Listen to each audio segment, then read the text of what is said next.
प्रधानमंत्री नरेंद्र मोदी ने आज पूरे देश को शर्मसार कर दिया है। जी हाँ दोस्तों, जहां एक तरफ प्रधानमंत्री नरेंद्र मोदी ने पेट्रोल को दोस्तों 109 के पार कर डाला है।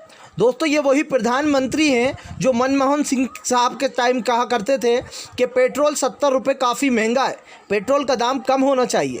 अब वही प्रधानमंत्री नरेंद्र मोदी दोस्तों पेट्रोल को 109 तक ले गए, जिसके ऊपर राहुल गांधी और विपक्ष ने जमकर निशाना साधा। जी हाँ दोस्तों, आपने वो कहावत बचपन में बहुत सुनी होगी, अक्कड़ बक्कड़ बम्बे बो 80-90 पूरे 100 के भी पार। जी हाँ दोस्तों, ये है हमारे प्रधानमंत्री नरेंद्र मोदी का, जी हाँ इनको प्रधानमंत्री कहना गलत होगा, महान प्रधानमंत्री नरेंद्र मोदी का नया भारत, जिसमें पेट्रोल के दाम अब 200 रुपये लीटर तक पहुंचने वाले हैं, डीजल 100 के पार पहुंचने वाला है। हमारे प्रधानमंत्री को लगता है कि लोगों की जेबों से इसी तरीके से खींचा जाएगा माल।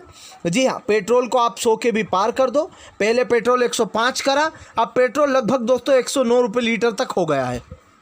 सवाल यह है दोस्तों कि हमारे देश का प्रधानमंत्री जो बड़ी बड़ी बातें करता था कि मैं एक देश, नया देश बनाऊंगा, एक भारत बनेगा, ऐसा भारत जिसमें चीज़ें होंगी अलग अलग तरह की, जो महंगाई बढ़ रही है वो कम होगी।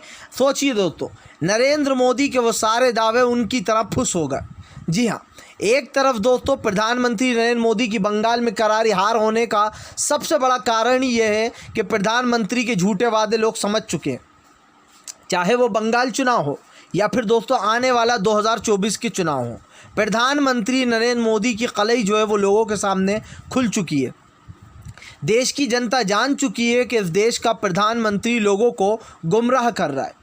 प्रधानमंत्री और अमित शाह ने खुद कहा है कि वो लोग जो भी वादे करते हैं वो सिर्फ जुमले होते हैं, जितने भी वादे चुनाव के वक्त किए जाते हैं वो सिर्फ जुमलेबाजी होती है। तो फिर सोचिए दोस्तों, आम जनता क्यों विश्वास करने लगी। प्रधानमंत्री नरेंद्र मोदी ने मनमोहन सिंह जब दोस्तों प्रधानमंत्री थे तब 2011 में प्रधानमंत्री ने कहा था कि भाई पेट्रोल 70 रुपये लीटर बहुत महंगा है, प्रधानमंत्री लोगों की जेब ढीली कर रहे हैं। अब ये दोस्तों वही प्रधानमंत्री हैं जिस वक्त ये सीएम हुआ करते थे गुजरात के, नरेंद्र मोदी, और उस वक्त मनमोहन सिंह थे देश के जो है प्रधानमंत्री। लेकिन अब उल्टा हो गया है दोस्तों, मोदी जी ने देश का प्रधानमंत्री बनते ही अक्कड़ बक्कड़ बंगवे बो खेलना शुरू कर दिया और पेट्रोल को दोस्तों 109 रुपये लीटर लेगा। अब कोई प्रधानमंत्री नरेंद्र मोदी से पूछे कि अब आप पेट्रोल के बारे में आपकी क्या राय है, अब आखिर आप पेट्रोल के बारे में क्या कहना चाहते हैं महान प्रधानमंत्री नरेंद्र मोदी जी, ज़रा अब तो कुछ अपने मुंह से बोलिए।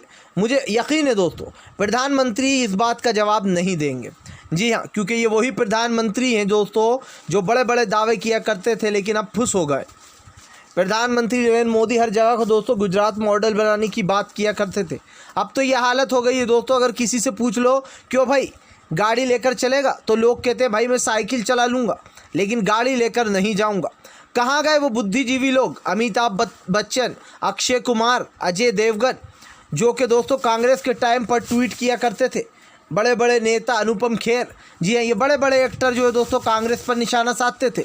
लेकिन आज जब मोदी ने 110 रुपये के पेट्रोल 109 रुपये ले गए, तब भी एक अक्षय कुमार, अजय देवगन, अनुपम खेर, अमिताभ बच्चन, इनका मुंह नहीं खुला। ये वही बुद्धिजीवी है दोस्तों जिन्होंने, अमिताभ ने लिखा था कि मैंने आज मेरे ड्राइवर से पूछा कि भाई तू साइकिल पे क्यों आया, तभी ड्राइवर ने कहा क्या करूँ साहब पेट्रोल बहुत महंगा हो गया है। जी हाँ, अनुपम खेर ने भी इसी तरीके का कुछ ट्वीट किया था दोस्तों। मुझे ये समझ में नहीं आता है कि प्रधानमंत्री नरेंद्र मोदी के तलवे चाटने में ये लोग, ये एक्टर इतने ज़्यादा बिजी हो गए कि इनको देश की चिंता भी नहीं रही। जी हाँ दोस्तों, देश मरता है तो मरे, गरीबी में जलता है तो जले। जिस पाकिस्तान को दोस्तों ये लोग दिन भर कोसते रहते, उस पाकिस्तान के यहाँ पर भी हमसे 2 गुना पेट्रोल के कम दाम है। सोचिए, पेट्रोल के दाम पाकिस्तान में बेहद ज़्यादा कम है और इंडिया में देखिए दोस्तों पेट्रोल 109 के पार हो चुका है। क्या यही था प्रधानमंत्री नरेंद्र मोदी का नया भारत? क्या इसी के लिए मनमोहन सिंह साहब के ख़िलाफ़ मोर्चा खोला था उन्होंने? मुझे दोस्तों आज मनमोहन सिंह साहब का 2011 का वो इंटरव्यू याद आ रहा है, जब उन्होंने कहा था कि अगर नरेंद्र मोदी इस देश के प्रधानमंत्री बने तो सब कुछ बर्बाद हो जाएगा। जी हाँ, देश को वो बर्बाद कर देंगे। और दोस्तों देखिए, आज मनमोहन सिंह साहब की बात बिल्कुल सच साबित हुई। 2011 की वो भविष्यवाणी दोस्तों मनमोहन सिंह की बिल्कुल सच्ची साबित हुई है। आज जिस तरीके से प्रधानमंत्री नरेंद्र मोदी ने दोस्तों देश को जहां लाकर खड़ा कर दिया, ये बहुत ही दुर्भाग्यपूर्ण है। फिलहाल अगर आपको भी लगता है दोस्तों कि देश का प्रधानमंत्री एक नाकाम प्रधानमंत्री है, तत्काल में इसको अपना इस्तीफा दे देना चाहिए, तो इस वीडियो को ज़्यादा से ज़्यादा शेयर कीजिए, लाइक कीजिए और चैनल को सब्सक्राइब कीजिए।